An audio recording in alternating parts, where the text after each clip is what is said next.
Ladies and gents, welcome to another Voice of Nick show. We're doing more video editing. We're gonna watch over our Metal Gear 1 classic game review and see what's going on.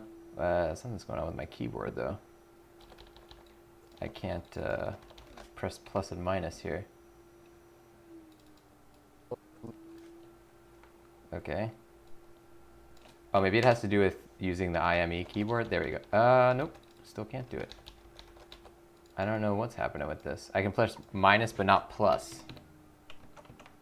It's never happened to me before. Well, whatever.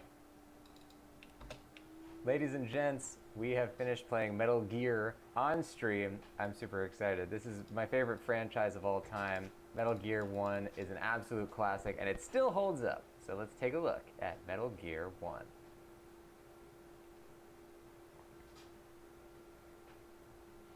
So Metal Gear 1 came out in 1987. This was for the MSX console, a Japanese video game console. You might be familiar with the NES version of the game, which incidentally had a bunch of content that Kojima did not create. So if you want to play the original, the MSX is the way to go. Man, it's really good. This game is still great. The storyline, as we come in, Solid Snake is like a rookie infiltrator operative who is brought in by his commanding officer, Big Boss, to go into this compound called Outer Heaven and try to figure out what the heck's going on there. As it begins, they had actually already sent somebody, Gray Fox, another operative called Gray Fox, who got captured, and he had these two words that he sent, Metal Gear, to his commanders before he went dark. So the objective in this game is you, as like the second choice, are coming in to, number one, try and rescue this guy Gray Fox, who already himself got captured, and then number two, try to figure out what the heck he was talking about with this thing called Metal Gear. And the way the story is wrapped around is actually a pretty interesting concept where not only are you trying to rescue Gray Fox, but it turns out that you're actually trying to rescue a bunch of these resistance members who are trapped around the complex. And that plays into the gameplay because as you rescue more of these resistance members, you actually start to gain more and more pips on your health bar, as well as like a ranking, which comes into play for various aspects of the game itself. It actually does create a decent amount of complexity with, trying to figure out who these prisoners are, trying to parse the things they're telling you. Each one has like a little tidbit that they'll give you about the compound. It creates an interesting way to convey the storyline. The lack of being able to zoom is actually getting kind of annoying. The stealth in Metal Gear 1 still feels great. So this was obviously the absolute beginning of the stealth genre. Kojima invented the stealth genre with this video game. The way the stealth works, the guard's vision, they can only see exactly, like, laser focus what's right in front of their faces. So you can actually just walk like 1 pixel below where they're able to see and they won't see you. There's no concept of like cones of vision or anything like that in this game. So you can kind of finagle your way around the guards a lot of ways, but especially when it comes to cameras and other, combinations of guards and things, the stealth can actually still get pretty difficult. It's going good so far. So while Metal Gear 1 is obviously a lot older, maybe a little bit simpler than a lot of the things that we're used to playing now, Kojima was still Kojima in 1987. He was throwing you for a loop every chance he could get. There's traps all over the place. There's all sorts of like mechanics that make you, combinations of guards and things. The stealth can actually still get pretty difficult. The things that we're used to playing now, Kojima was still. We can cut this and this. They still get pretty difficult. Kojima was still Kojima in 1987. He was so. You can kind of finagle your way around the guards a lot of ways, but especially when it comes to cameras and other, combinations of guards and things, the stealth can actually still get pretty difficult. Kojima was still Kojima in 1987. He was throwing you for a loop every chance he could get. There's traps all over the place. There's all sorts of like mechanics that make you rethink the way you're playing the game. Gas rooms and dogs catching you when you think you're safe and all sorts of things. Kojima was definitely interested in not letting you rest on your laurels. This may not be an action game. It's kind of like the anti-action game in its thesis, but it is certainly exciting all the time. Good. That was a nice little consolidation. So in Metal Gear 1, the boss battles necessarily aren't that much to speak of. It seems like the game is more focused, in this game at least, it's more focused on kind of like the adventure itself and finding the places you're trying to find, like in a puzzle game variety. The bosses themselves seem to be more of an afterthought. Most of them you can actually just kill by standing in the corner and shooting a remote missile at them. But there are a few really interesting ones. In particular, Dirty Duck is a boss who he actually keeps a bunch of human shields. Whoa. I am Dirty Duck. Go ahead and shoot if you dare. Oh god. This is Jennifer. Dirty Duck has card 8. My brother is among the captives. Please don't kill them.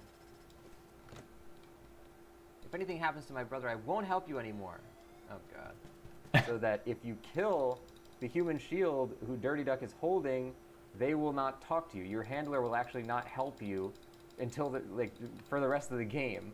So it creates like this really interesting consequence for murdering one of the human shields during that boss battle, which really actually creates a super interesting scenario. That's probably my favorite of the boss battles in this game. We're gonna have to tweak that, but we'll do it once we're putting the B-roll in. So if you're looking to play Metal Gear 1 yourself, I highly recommend it, especially if you're a fan like I am of the Metal Gear Solid franchise. Absolutely informative. It is canon in the Metal Gear, entire universe, so it's certainly worth playing for that reason, but even as a video game itself, very, very worthy. The only thing is, if you're going to play Metal Gear, I highly recommend not playing the NES version of the game. Though this is the one that most people remember who grew up in the States, because the NES is the console that was around, that is not the canon experience of Metal Gear. It included an intro sequence that was not created by Kojima, as well as an alternate ending. What I recommend doing is pick up the Legacy Collection or the Metal Gear Solid HD Collection, which include versions of Metal... I would like to put like a show highlights on wiki page about how Kojima disowned. Yeah, because Kojima literally said, like, this is not canon, I disown this game, about the NES version.